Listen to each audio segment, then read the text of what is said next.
አቶ ካሌብ ከረጅም ጊዜ የውጭ ቆይታ በኋላ ወደ አገር ቤት ተመልሷል። ወደ አገር ቤት እንደተመለሰ እንግዲህ መጀመሪያ እንደነበረው አይደለም የጠበቀውና ቀኝ እጁ የነበረው ዝና በፖሊስ ቁጥጥር ስር ውሎ ጠበቀው። እንደገና ወዲያው እንደገባ ደግሞ አቶ ሀብታሙ የሚባል ሰው አቤቱታ ይዞ መጣ።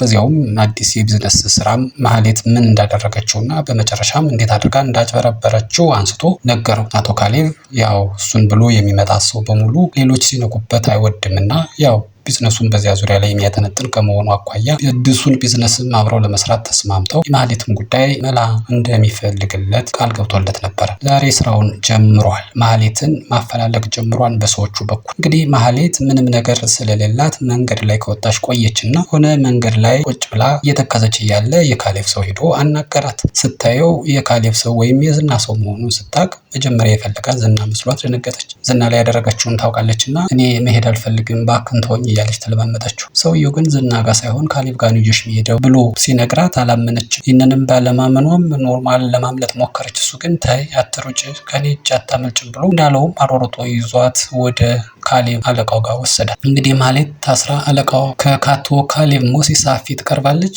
ካሌብ ሞሲሳ መሆኑን ሲነግራት ደነገጠች። ያው ዝና እንኳ ማይፈራው ጀግናው የሚባለው ዝና እንኳ እሱን ሲያናግር በፍርሃት ነበርና ያንን ስለምታውቅ እሷም ጌታዬ እያለች ማዋራት ጀመረች። እሱም ጠየቃት። እንግዲህ ዝና ፖሊስ ጣቢያ መግባቱንም የነገራት ራሱ ካሌብ ነውና ይህንንም ደግሞ በዋናነት ካሌብ የፈለጋት ስለ አቶ ሀብታሙ ጉዳይ ሊያዋራት ነበረ። እሷ ግን ያደረገችውን ታውቃለች እና በዚያው ስለ መድብል አወራች። ስለ መድብል ጉዳይ ካሌብም የሚፈልገው ነገር የሚያስታውቃል። ገና ስሙን እንደሰማ ነበረ ስለ መድብል ምን ታውቂያለሽ እያለ መጠየቅ የጀመረው። እሱም እንግዲህ እኔን ታስፈልጊኝ ይሆናል ስለዚህ አርፈሽ ቁጭ በይ ብሎ ቤት ሰጥቷታል። እንግዲህ ማህሌት ምን ያሰራት ይሆን የሚለውን የምናየው ይሆናል። በእርግጥ ማህሌት የምታስፈልገው እንግዲህ የመድብል ቤተሰቦች የት እንደሆኑ እንድትነግረው ነውና ይህንንም በመጨረሻ ጠይቋታል። ምን አማራጭ አላት? እሷም እንግዲህ ህይወቷን ለማትረፍ የሚመስል ሁኔታ እስከ መግደል ድረስ ብታዘኝ እሰራለሁ ብላ ቃል ገብታለታለች። ካሌብም እንግዲህ የመድብልን ቤት ካሳየሽኝ ይበቃል ብሏታል። ምን ይፈጠር ይሆን? አቶ ካሌብ ሞሲሳ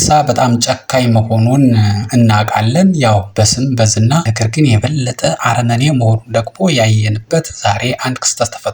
ከአሁን በፊት መንትያ ወንድሙን ገሎት እንደነበረና በሱ እሳቤ ግን በሚገርም ሁኔታ ያንን ወንድሙን መድብል አትርፎት እንደነበረ ዛሬ ያውቃል። ይሄ ወንድሙ ከነበረበት ቦታ እንግዲህ ካሌብ እንደሞተ ነው የሚያውቀው፣ ግን እውነታው አልሞተም። ወደ አዲስ አበባ ተመልሷል። መድብል ይህንን ሰው ሲያይ በጣም ደነገጠ። ለምን መጣህ?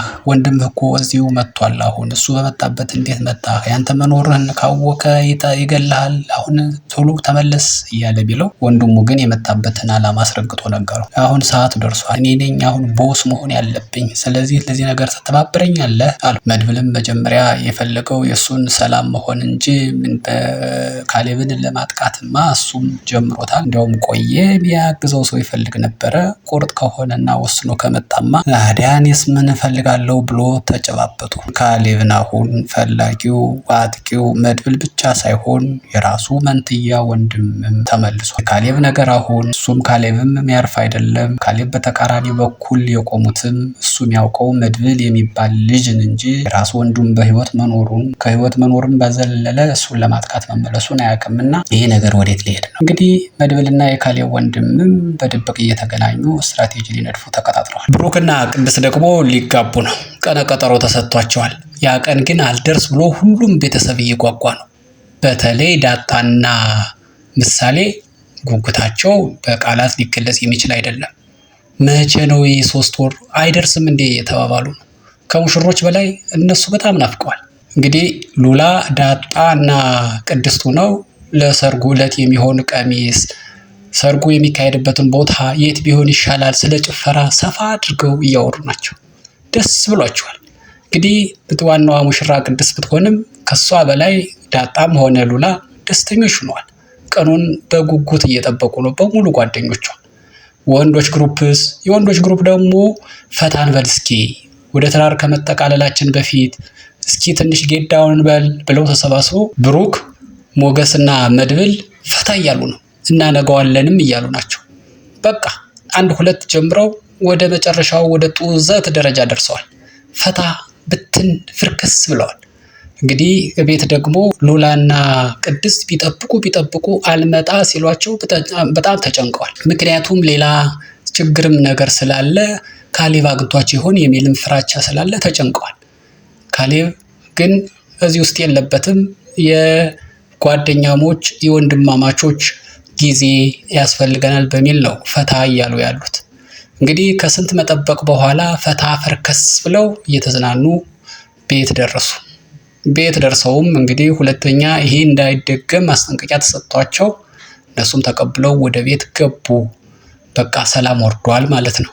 በሌላ በኩል ደግሞ መርዞ ደላላው ለኤፍራታ በሱ አጠራር ጥቁር አዝሙዶ ቀለበት አድርጎላት ነበር። ሲያቀብጠው ቀለበቱን ከሚበላው ምግብ ውስጥ ጨምሮ ታገኘዋለች ብሎ ቢያስብም እሷ ግን ጣቷን ለቀለበቷ ሳይሆን ለሆዷ አድርጋው ተጨንቋል። 38,000 ብር ፍጭጭ አድርጌ አውጥቼ እንዴት ትመገቢዋለሽ ብሎ አኩርፏል፣ ተጨንቋል። ከማኩረፍም በላይ እየተነጫነጩ ናቸው እርስ በርሳቸው እና ምን ማድረግ እንዳለበትም ግራ ገብቶታል። ምክንያቱም እሱ አሁን ስራ እየሰራሁ አይደለም፣ ገንዘብ ደግሞ ያስፈልገኛል ብሎ የተጨነቀ ነው።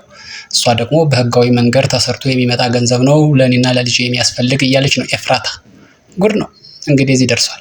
በሌላ በኩል ቅድም አቶ ካሌብ ሞሲሳ ማህሌትን የፈለጋት የመድብልን ቤተሰቦች እንድታሳየው ነበርና በመጨረሻም የመድብልን ቤተሰቦች ለአቶ ካሌብ ሞሲሳ ያሳየችው ትመስላለች። ማህሌት መድብል እየሮጠ ቤት ሲደርስ ቅድስትና ሉላ ቤት አሉ። ምን ሆኑ ብለው ሲጠይቁት የካሌብ ቤተሰቦች እየተከታተሉኝ ነው ሳይሆን ካሌብ እዚህ መጣ የሚል መርዶ መሳይ ቃል ወጣ። እንዴ እውነትም ካሌብ በራሱ ብሏል። ቤት ሄጄ ጎበኘዋለሁ ነው ያለ።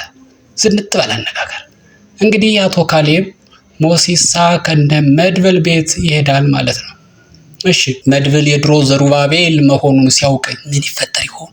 አቶ ካሌብ ሞሲሳ መድብል የድሮ ቀኝ እጁ ዘሩባቤል መሆኑን ሲያውቅ ምን ይሰማው ይሆን? ሉላና ቅድስት በጣም ደንግጠዋል። ነገሩ መደንገጥ ሲያንሳቸው ነው። ምንም የማይፈራው ምንም የማይደነግጠው መድብል በዚህ ልክ ደንግጠው ሳያዩት እነሱማ ደፋር ናቸው ማለት ይቻላል። የሚያሳዩት ስሜት እንግዲህ እዚህ ቤት ብዙ ዝግጅት ብዙ እቅዶች ነበሩ። እነዚህ እቅዶች እንዴት ናቸው? አሁን የመጀመሪያ የብሩክና የቅድስት ሰርግ ከተካሄደ በኋላ የነ ሞገስ ደግሞ ሀብት ከተመለሰ በኋላ ቀጣዩ ሰርግ የሉላና የሞገስ ነበረ። እንግዲህ የታሰበው ብዙ ነው። ቀጥሎ መድብልም ወደ መደበኛ ህይወት እንዲመለስ ሰውን ከማዳን በዘለለ የራሱም ህይወት እንዲመሰረት እየመከሩት ነበረ። ይህ ምክር የሁሉም ነው። የከሌ ተብሎ የሚወሰድ አይደለም። በቃ መድብል አዛኝ ነው፣ ለሁሉም ደራሽ ነው።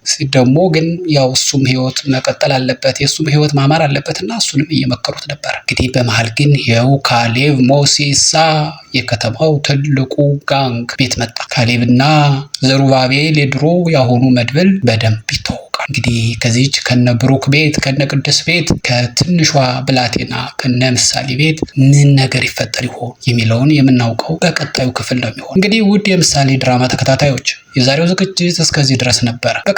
ቀጣዩን ክፍል ይዘን የምንቀርብ ይሆናል። እስከዛው ድረስ መልካሙ ነገር ሁሉ ከእናንተ ጋር ይሁን። ሰላም።